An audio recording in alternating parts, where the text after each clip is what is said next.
Welcome to Uncommonly Good MTG. I am your host, Dr. Yukon Suck It.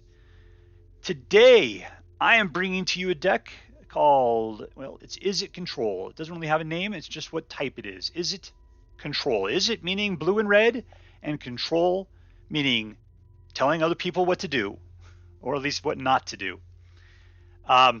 So, what is in this deck? And let's take a look at it. So on the low end, we've got Fading Hope.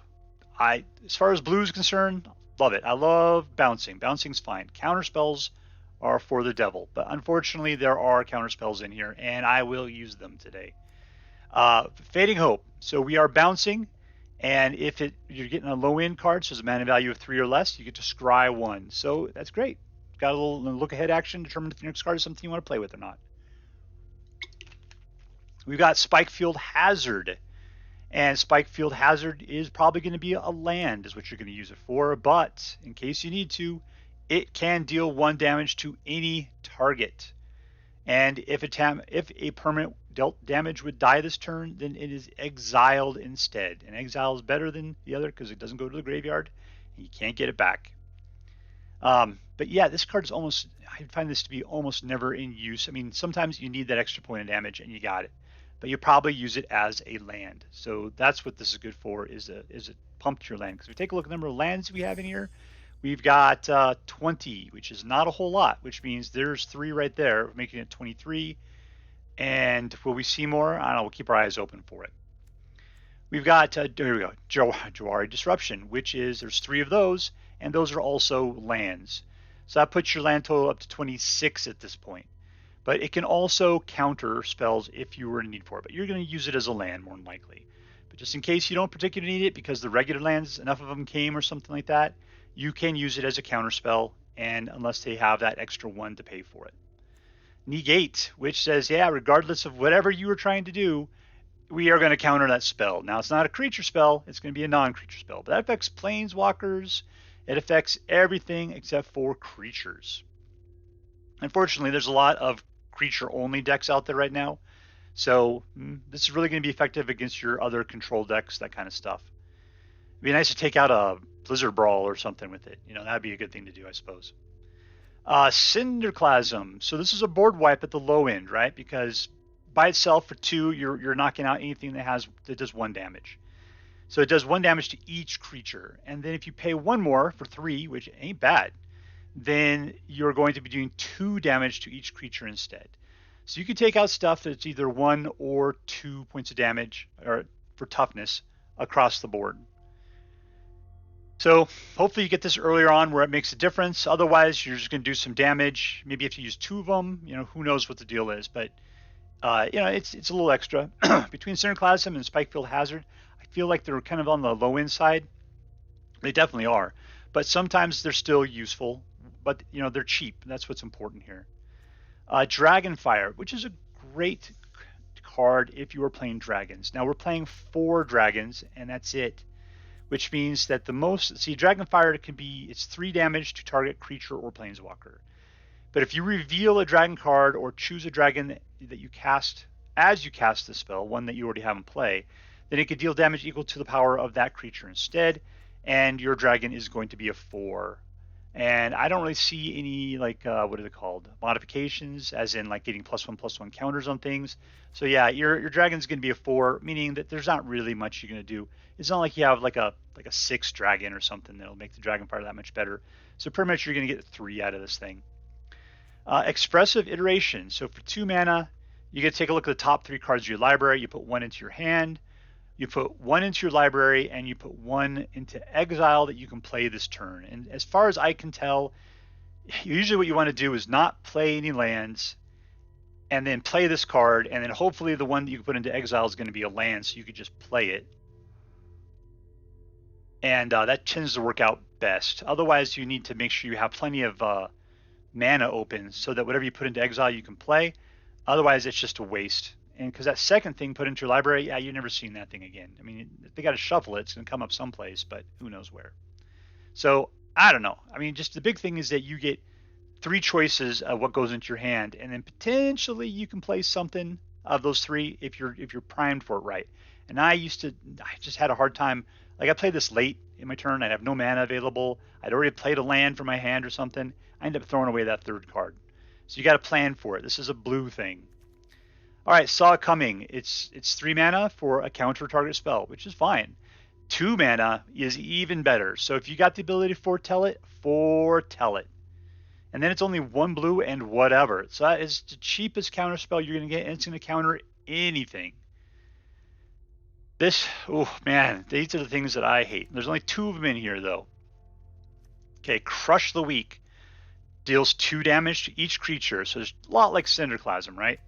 There's only 1 of them in here. And if a creature were to deal damage, exile its turn, you can foretell it. I'm not sure why we only have like 2 of these and we have 1 of these. I'm just not sure. It seems like people are just playing around. Those can easily be combined together, as in, yeah, I don't know. It doesn't seem like there's a reason to have both of these in here. It could be any of one of these 2. All right, I got Demon Bolt, which is a foretell. So therefore, if you pay 2, you can put it to the side. That way it can't be discarded out of your hand, which is what's nice about foretell. Except for then, because it's out, if they start going after the graveyard, then yeah, those things start getting nuked that way. But anyways, it does 4 damage to target creature or planeswalker. So it's a good one. I mean, that's pretty sweet. There's a lot of, usually 3 is what these things usually end up at. So, but at 4, we can take out Goldspan Dragons and the like. I guess between that and a Spikefield Hazard, you could take out 5. So that's what Spikefield Hazard's for, is that extra 1 point of damage if you need it. The Celestus. I gotta tell you guys, I still don't understand the Celestus. I do not understand it. Let's just read this card one more time. It says, if it's neither night or day, it becomes day as the Celestus enters the battlefield. Okay, so therefore we're starting the cycle. And then we can tap it to, so if we get 1 mana of any color. So that's what the real do. Usually an artifact that creates a mana of any color costs 3. So that's great. Then it says, if it is night, it becomes day. Otherwise, if it's night, it becomes night. So therefore, if it's day, it becomes night. Activate only as a sorcery, and that costs you 3. So you can also, if you're not using it for mana, you can change it from day to night, which helps you to keep your werewolves activated if you have any. I don't think we have anything like that. But it says whenever day becomes night or night becomes day, you gain 1 life. You may draw a card, and if you do, discard a card. So it's about life gain and card draw. And then the whole day and night thing says, if it becomes day or night, or if a day-bound permanent enters the battlefield, track, okay, as it becomes day, transform all night-bound permanents. If a player casts no spells during their own turn, it becomes night next turn. Well, that is a lot to remember, the whole day-night thing. I never found it to be very great for play. Luckily, we got, in Arena, we got the computer to take care of that for us. All right, so we've got, let's see, so we've got Behold the Multiverse, scry 2 and then draw 2 cards. That's pretty good. So we're drawing 2 cards, and we get to pick which those are, hopefully. Memory Deluge, look at the top X cards, which can be 4 to start off with, and you put 2 of them, so we got much more card draw going on right there. And we got another card draw, which is that you discard 1 card and you draw 2 cards and create 2 treasure tokens. So that's ramping things up to hopefully get what you want. The only problem I always hate about these things in these kinds of decks is that you end up pulling more card draw cards. And it's just like, eventually you just empty your deck out, and like, what are you really going to get out of the deal? And so I guess what we're really digging for is the stuff over here on the right in these columns here. We've got Burn Down the House. There is, how many of this? 1? Oh, that's so disappointing. I love Burn Down the House. I thought that was great. And there's just so much flavor here. But yeah, for 5, you choose 1, which you deal 5 damage to each creature and planeswalker. So that is usually wiping the board. I mean, you have nothing that's going to stand up to it. Well, I guess Hullbreaker Horror will. And then, or you create 3 1/1 Red Devil tokens with when this creature dies, it deals 1 damage to any target, and they gain haste until the end of turn. So that means that hopefully you'll be able to get in for at least 1 point of damage apiece, and then when they die, they do at least 1 more point of damage. So that's 3 points or 6 points of damage. You know, and if you could do more, fantastic. I mean, at a minimum, you're doing at least 3. So, but you can leverage these guys, those little guys, those devils, well. In fact, I would love to have a deck that uses the devils a lot more. There's that Arch something, Zerial. I remember I played a card like that Planeswalker in there. That sounds really fun. We'll have to see if we can put something together with that. Okay, so we got 4 Goldspan Dragons. So that, I mean, really, this Goldspan Dragon is a deck unto itself. When I play them, they always get killed quickly, so expect to see that. But usually, you get a couple of them out, you just kill the other person, they're dead. That's what happens to me. I, for some reason, don't have anything left to kill them with at any point, and they just started killing me. Plus, they make all of your treasures twice as effective, and they have haste, and they just start creating treasures like crazy, which allows you to do anything else you want. So hopefully you get one out, you get lots of treasures, you're able to do a bunch of card draws, at which point then you're able to get a bunch of stuff. So we got the Battle of the Frost and Fire, which is a board wipe again that'll do 4 points of damage to each non-giant creature and each planeswalker. So that's great because we're actually doing something to planeswalkers. We got Scry 3 on the next turn, and then whenever you cast a spell with mana of 5 or greater this turn, draw 2 cards and then discard a card. So the only thing we got that's 5 and greater is anything in this line, and then Hullbreaker Horror. Now, Hullbreaker Horror is, oh, so good. He can be taken out. He just can't be countered. So, yeah, you got to watch out for black. But, yeah, it says that whenever you cast a spell, you return target spell you don't control to its owner's hand. Return target spell you don't control to its owner's hand.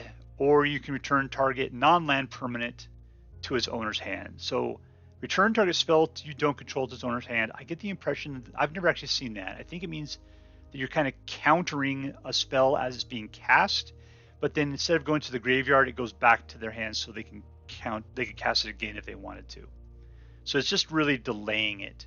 But usually what you see with the Hullbreaker is that you cast something like any of our little things over here that are cheap, at which point then you just get a bounce permanence back to their hand, which just clears the board and is so devastating. We've got 2 man lands, some regular lands. We got Otawara, the Soaring City, which returns, which is a bouncer, bouncing some stuff.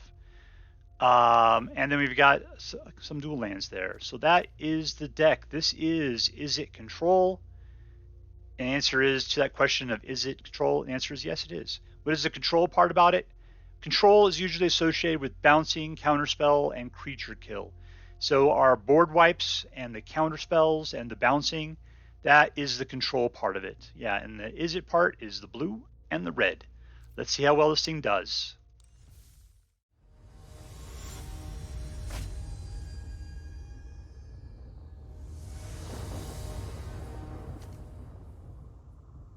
All right, so we've got 3 mana. We're playing against Julius Maximus, and it's a good ramp, so let's take it. Now they're going first.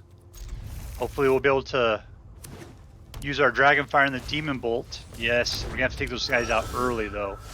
Hopefully they won't be able to do it. I'll start off with some red. We got to kill Generous Visitor while we have the opportunity.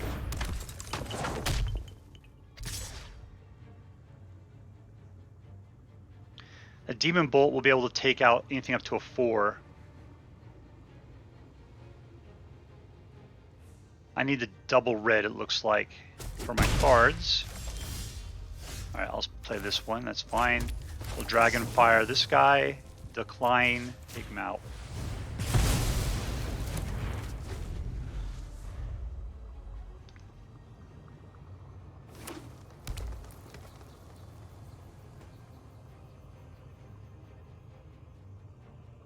So we're going to Demon Bolt that Naturalist. Oh, that guy's a jerk too.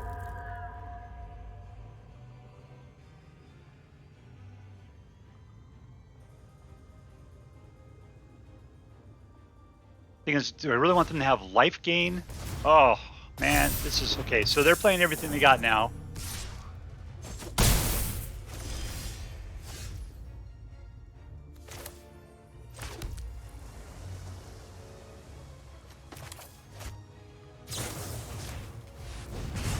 Yeah, I'm taking out life gain.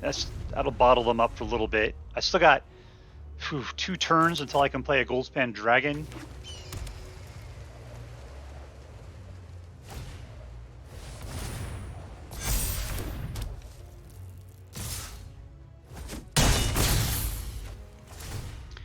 Okay, they have 6, they're gonna have 7. We'll play a blue. No, cancel out. Let's go to Expressive Iteration. All right, here we go. So Cinderclasm, what do they got out here? Everything's too strong. All right, and that's not too strong. So Cinderclasm will be into our hand. And this will go into the library, and this will get played. All right, so I got 2 mana, which only does 1, so that doesn't help me out a lot. Yep, we gotta let it go. That's it for us. So because here's the deal, is that they'll be able to do a lot of damage on this turn. What we really need is that burn down the house. That would have saved our bacon.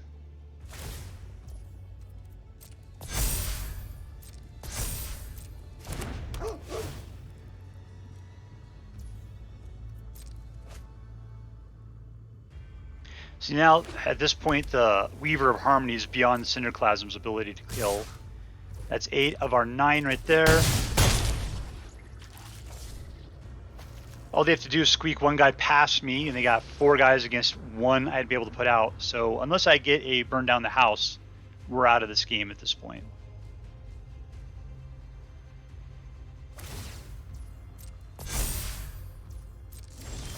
And we did not get it. We did not get it. So what I'm going to do is a little spite.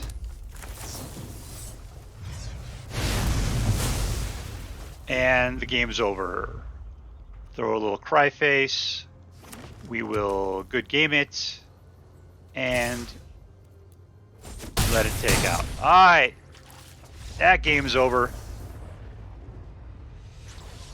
Defeat. And we're playing against Kenobi.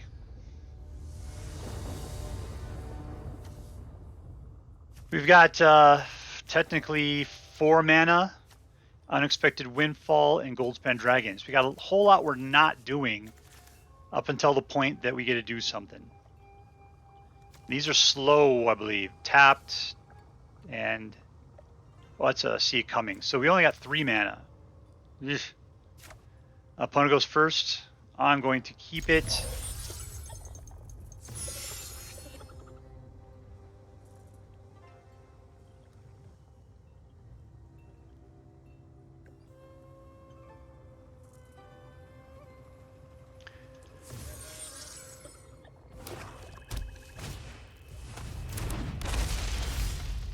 Okay, there's another mana.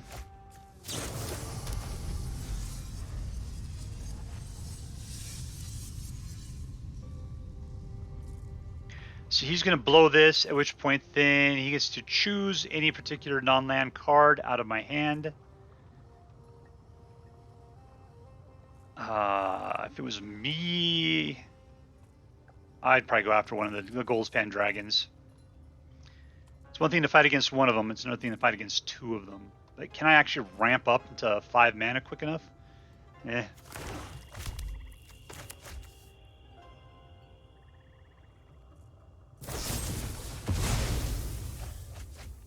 Oh, he didn't even bother. Wow, that's crazy. Okay, we're going to slowly put out another land. Here's our foretells, what we're going to be... Next turn I got nothing to do with my mana, so we'll be foretelling.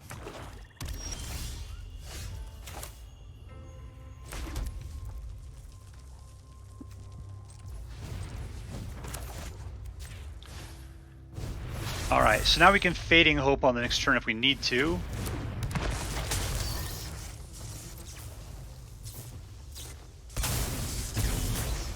That guy wants some cards. I am surprised. He seems like he's got a lot, but he just wants more. Maybe he just needs that mana.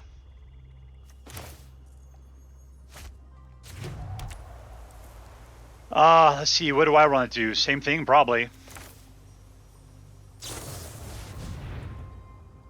I'm going to get rid of the Fading Hope.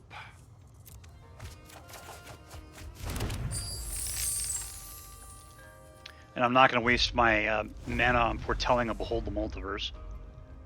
Alright, so what do we got? We got 2 more mana here. We do have the ability to play a counterspell if we need to, like against this guy. Auto pay! That was well worth it. Once again, let's go ahead and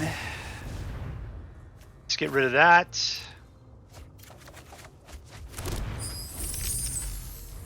Okay, we have the ability to negate a non-creature spell if it comes down to that.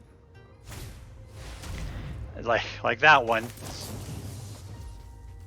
Auto pay! Yeah, I would leave 2, Kenobi, because those are jerk blue player moves, my friend. And we're playing against Are You Ready? Are you ready? Are you ready? Yes, I'm ready. Wow, that is a whole lot of nothing. But a lot of potentials. Let's keep it. I think we're first too, so that should be interesting.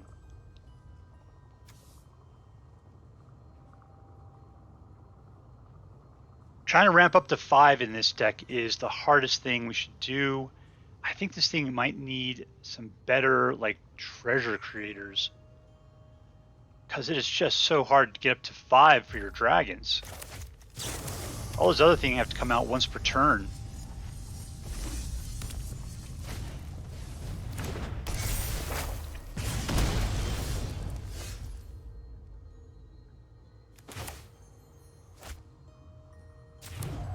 Okay, so I am not going to play it just because I'd have to play all my mana to put it out. To out one of those expressive iterations.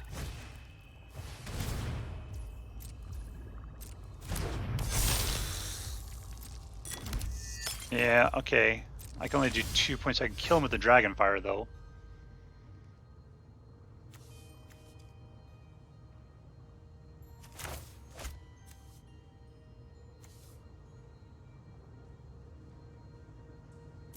What do we got here?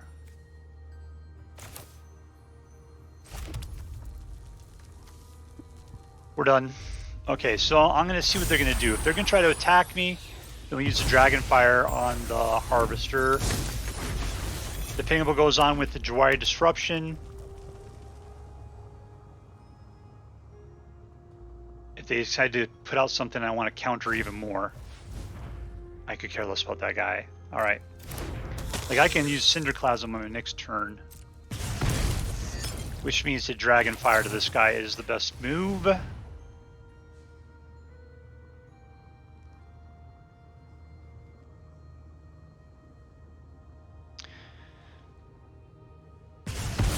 We're gonna wipe the board!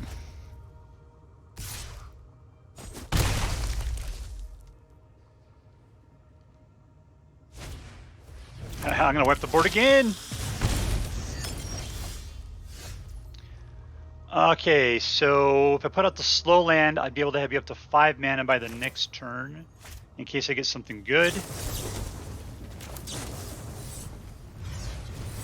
Still 2 damage to everything. But burn!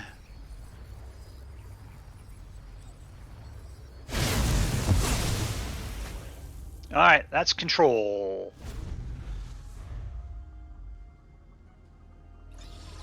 Give my fish some food. Eat 'em, Cubert.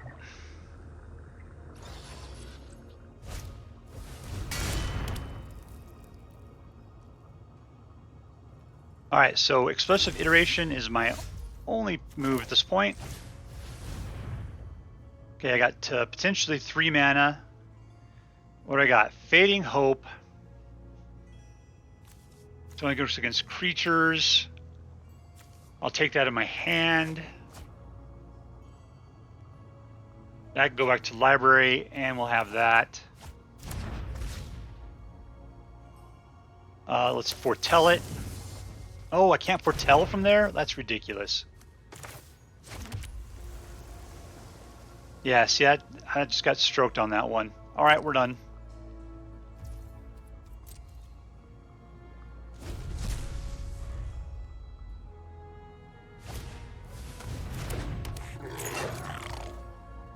As a creature spell, which is why I couldn't counter it.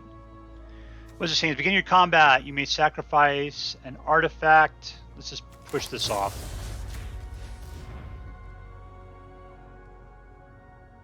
I'm gonna be playing slow like a blue player, having to think about what I want to do.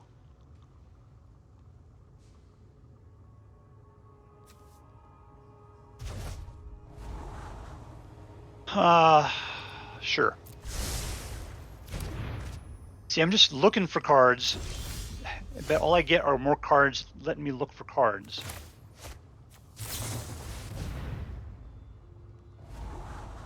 No, I got 5 mana. I don't need any more. All right, well, I got a Goldspan. Let's see, he's got red and black. I'm sure he's got some creature kill up there, but what can I do? Hopefully protect it with a negate.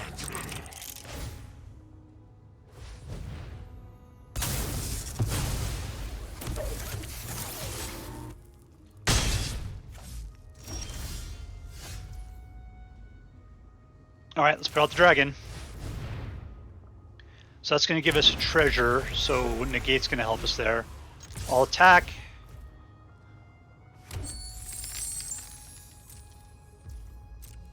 Got 2 counter spells essentially. And we're done, because I got to use those counter spells to pin myself back. They're dealing 6 points of damage a turn. I'm not in the driver's seat at this point.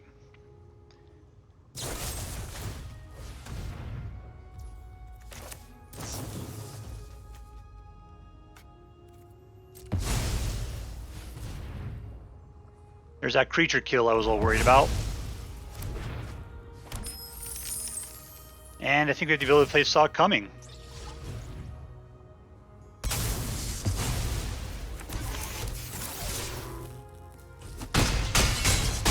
Alright, so I gotta win on this next turn. Hopefully we can wipe the board. But we have to get that house fire.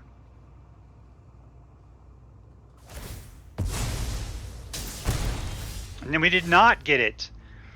All right, here we go. Expressive Iteration. There it is.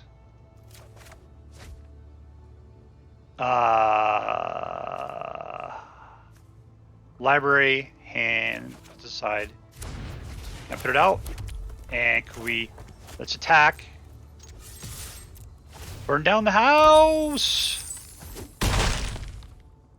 Sorry, Dragon, you gotta go with it.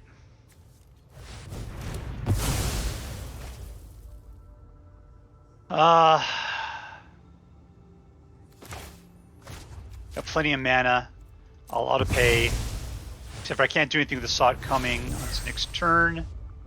That's fine, I couldn't do anything with it anyway, the way that it was. How am I doing man lands out here? You can start building up his forces again. You know, I haven't played this deck at all. I think I tried once. I didn't understand how this anvil worked. And we're dead. We're dead. Alright, so here we are with Izzet Control. And here's my problems with it. Is that number one, it's not fast enough. And number two, it's not control-y enough. So it gets into a weird situation. It does what Izzet likes to do, which is use counter spells to control things, and then it likes to like look through its own library to try to get the cards that it needs. That's what Izzet likes to do. It likes to just counter and draw cards.